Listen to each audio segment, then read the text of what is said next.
Hallo meine Besten und herzlich willkommen zum Google Pixel Watch Review. Googles erste Smartwatch-Generation hat es nicht leicht gegen die Konkurrenz und erlaubt sich leider viele Patzer, die zu einem negativen Ergebnis führen. Und welche Patzer das sind, erfahrt ihr jetzt. Also viel Spaß und let's go!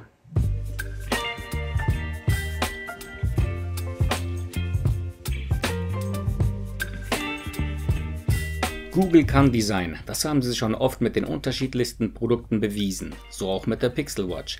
Dabei haben sie sich an Wassertropfen orientiert. Ich nenne es salopp gesagt Eishockey-Puck-Design. Aber wie auch immer man das Design nennen mag, ich finde es wirklich gelungen und auch mal was Neues. Das gewölbte Glas schmiegt sich elegant an das Gehäuse. Die Armbänder schließen bündig mit dem Gehäuse ab, denn Google verzichtet auf Stege. Dafür mussten sie einen neuen Mechanismus entwickeln, der an DSLR-Objektive erinnert. Ich finde die Umsetzung gelungen, denn schon nach wenigen Versuchen ist das Wechseln von Armbändern ein Kinderspiel. Auf der rechten Seite haben wir zum einen die eingelassene Seitentaste und zum anderen die digitale Krone mit Premium-Haptik, die sich wirklich gut anfühlt. Zwar nicht auf Apple Watch Niveau, aber nah dran. Die Pixel Watch gibt es leider nur in einer Größe mit einem Durchmesser von 41 mm. Sie ist 12,3 mm hoch und wiegt ohne Armband 36 Gramm. Wir werden in den kommenden Minuten feststellen, dass Google bei diesem Produkt Design over Function setzt. Weiter mit den Materialien und der Verarbeitung. Das Glas ist spezielles 3D Corning Gorilla Glas 5. Das Gehäuse besteht aus 80% recyceltem Edelstahl und die mitgelieferten Sportarmbänder bestehen aus Fluorelastomer mit Soft-Touch-Beschichtung, das sich wirklich gut anfühlt. Die verwendeten Materialien sind also hochwertig, aber ist auch die Verarbeitung hochwertig? Leider nein. Ich hatte als Vorbesteller 2 Uhren bestellt, die ihr beim Unboxing-Video sehen konntet. Das mit dem goldenen Gehäuse habe ich zurückschicken müssen, denn es war richtig mies verarbeitet. An den Seiten guckte überall überschüssiger Kleber raus. Zudem war die Seitentaste schwergängig und hatte keinen knackigen Druckpunkt wie das hier gezeigte silberne. Auch mein silbernes hatte zu viel Kleber, den ich selbst einfach vorsichtig mit einer Nadel entfernt habe. Da frage ich mich echt, wer die Qualitätsabteilung leitet und wie man solche Produkte an Kunden ausliefern kann.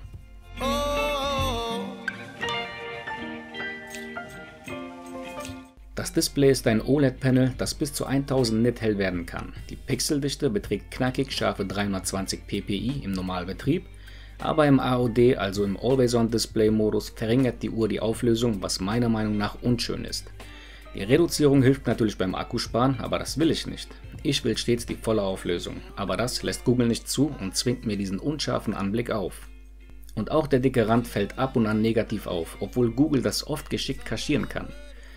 Aber in der Maps- oder Nachrichten-App fällt er dann doch auf. Oder wie hier bei der Taschenlampenfunktion. Und dabei bietet der dicke Rand noch nicht mal einen Mehrwert, wie er es zum Beispiel bei der Galaxy Watch 5 tut. Wo wir schon mal den Akku angesprochen haben, ich schaffe maximal einen Tag mit der Pixel Watch und das finde ich völlig normal. Denn auch mit den kleineren Varianten von Samsung oder Apple schaffe ich nicht mehr. In das kleine Gehäuse passt eben nur ein kleiner Akku rein, im Fall der Pixel Watch mit einer Kapazität von 294 mAh. Die Akkulaufzeit geht also in Ordnung. Die Aufladezeit mit dem mitgelieferten Lader geht völligst in Ordnung. 50% in 30 Minuten, 80% in 55 Minuten. Das hat mich wirklich positiv überrascht, aber was nicht in Ordnung geht, ist die Tatsache, dass nur mit dem mitgelieferten Ladepuck geladen werden kann, trotz G-Standard. Das Laden auf eurer Ladematte könnt ihr also vergessen, ja noch nicht einmal das Pixel 7 Pro kann die Pixel Watch Reverse laden. Hallo Google, was ist da los? Samsung macht's vor, macht es ihnen doch einfach nach. Message hoffentlich angekommen, over and out. Die Leistung ist der veralteten Hardware entsprechend schlechter als bei der Galaxy Watch 5. Apps öffnen langsamer und auch App-Updates dauern länger. Aber dennoch fühlt sich die Pixel Watch in der Bedienung schneller an als die Galaxy Watch 5. Und das erweckt den Eindruck einer besseren Leistung. Und das, obwohl Google tatsächlich einen 4 Jahre alten Prozessor von Samsung verwendet, der in der Galaxy Watch 1 genutzt wurde. Aber Google hat zusätzlich noch seinen eigenen Cortex M33 Prozessor verbaut, der in der Kombination mit dem 2 GB großen Arbeitsspeicher die Leistung als gut darzustellen. Bei der Pixel Watch sieht das Runterziehen der Quick Settings flüssiger aus. Der Zurück-Button reagiert viel schneller und auch das Aufrufen der verwendeten Apps geht viel schneller. Bei diesen Aufgaben gönnt sich Samsungs Uhr immer eine Millisekunde mehr Gedenkzeit bzw. zeigt keine smoothe Animation. Aber mit einer Apple Watch sollte man die Pixel Watch dennoch nicht messen, es würde peinlich enden. Die restliche Hardware ist leider auch veraltet, so gibt es nur Bluetooth 5.0 und nur WLAN im 2,4 GHz Bereich. 5 GHz wird nicht unterstützt. Der interne Speicher ist mit 32 GB überraschend großzügig ausgefallen, genau wie bei der Apple Watch. Die Galaxy Watch 5 bietet hingegen nur 16 GB. Auf den internen Speicher kann man beispielsweise seine Spotify-Mediathek laden, um sie auch offline hören zu können. Der Lautsprecher ist miserabel. Einfach grottenschlecht. Er verzerrt so sehr, dass ich kein Telefonat mehr führen möchte. Denn wenn ich die Lautstärke runterdrehe, ist der Ton zu leise, als dass ich meinen Gegenüber problemlos verstehen würde. Herzlich willkommen in Ihrer persönlichen Mailbox. Zum Abhören Ihrer Mailbox-Nachrichten drücken Sie bitte die 1. Um Ihren Namen aufzusprechen, drücken Sie bitte die 2. Zum Aufnehmen einer persönlichen Begrüßung drücken Sie bitte die 3. Drehe ich die Lautstärke hoch, verzerrt er wie gesagt. So einen Schrott hätte Google echt nicht verbauen dürfen. Nicht bei dieser UVP. Ach ja, den Preis habe ich ja noch gar nicht genannt. 379 € kostet die Bluetooth-Variante und 429 € die LTE-Variante. Der Preis ist also Apple-Niveau, aber die Hardware sowas von nicht. Okay, kommen wir zu den Funktionen der Pixel Watch. Google verbaut einen Sauerstoffsättigungsmesser, einen elektrischen Mehrzwecksensor sowie einen optischen Herzfrequenzsensor. Damit sind EKGs, Herzfrequenzmessungen, Workouts und Schlaftrackung möglich und das funktioniert auch gut. Da habe ich nichts zu meckern, aber leider werden die Workouts wie Laufen oder Fahrradfahren nicht automatisch erkannt bzw. aufgezeichnet. Auch fehlt noch immer jede Spur von der automatischen Sturzerkennung, die im Winter letzten Jahres mit einem Update kommen sollte.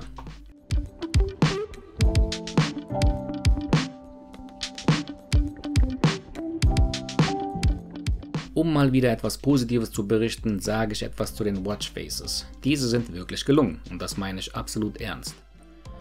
Die Aufmachung und Gestaltung ist nicht nur mega schön, sondern auch praktisch, denn man kann mehrere nützliche Komplikationen hinzufügen. Es gibt viele schöne Ziffernblätter, guckt sie euch in Ruhe an. Hier denke ich sofort wieder an Design over Function.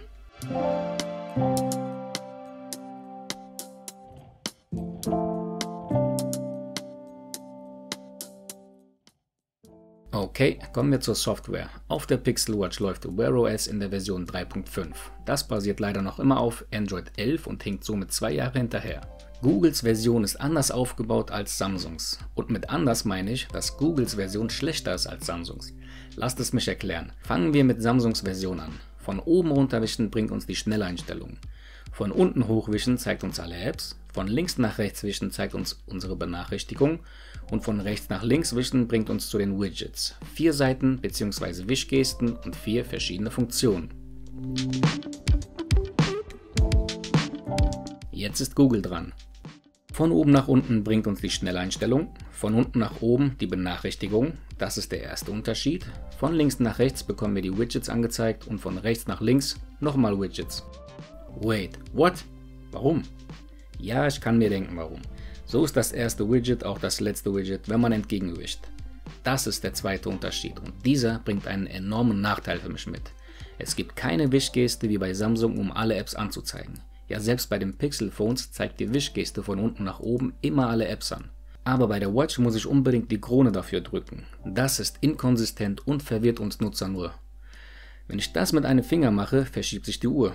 Wenn ich mit 2 Fingern machen muss, finde ich es nicht gut gelöst. Bei Samsung braucht man einen Finger und muss nur hochwischen. Fertig. Die Südkoreaner denken eben mit. Es sind nun mal die kleinen Dinge, die den Unterschied machen.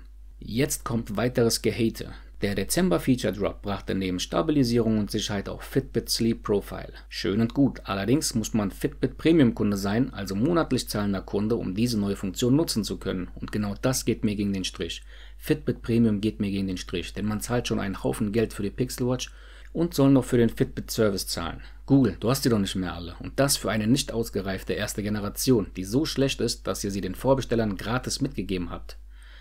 Entweder oder lautet das Motto. Entweder hoher Preis für die Uhr ohne extra Kosten für Fitbit oder sehr niedriger Preis für die Uhr mit monatlichen Kosten.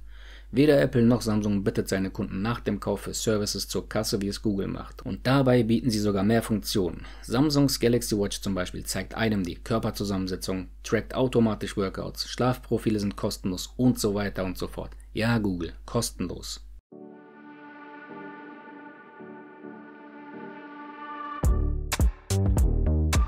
Und jetzt kommen wir auch sofort zum Fazit. Kauft nicht die unausgereifte erste Generation Pixel Watch. Ja, das Design an sich ist wirklich schön, elegant, minimalistisch.